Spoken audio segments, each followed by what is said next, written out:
On commence avec une bonne nouvelle pour une fois qui concerne le prix du carburant, Perico.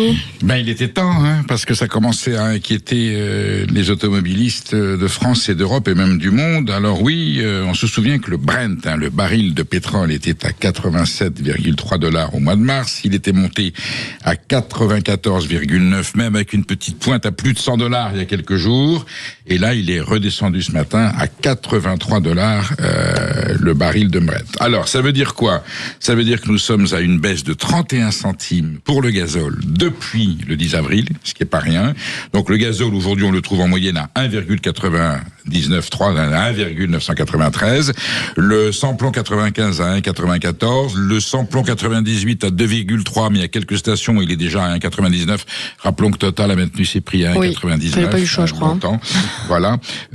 Ça fait une baisse de 8 à 11 centimes et demi.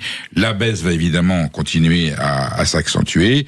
On avait atteint des sommets avec plutôt des sommets en bas avec 1,75 € au mois de février, et j'avais fait un plein, je me souviens, en gazole à 1,64 € à fin janvier avec Total. Est-ce qu'on va revenir à ces bases? Alors il faut que les pétroliers passent. Je vous fais le dessin. Faut qu'ils passent le tétroie d'Ormuz, et puis il faut mettre ça dans la pompe, parce que ça, les pétroliers vont nous expliquer qu'il y a un délai. Vous pouvez faire le bruit de la pompe aussi.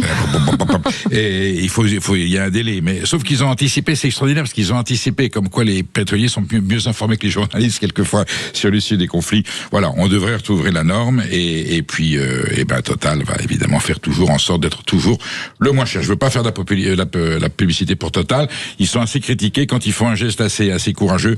Bon, vous allez me dire, c'est parce qu'ils font beaucoup de bénéfices. Mais enfin, n'empêche qu'ils pourraient ne pas le faire, et c'est bien qu'ils le fassent.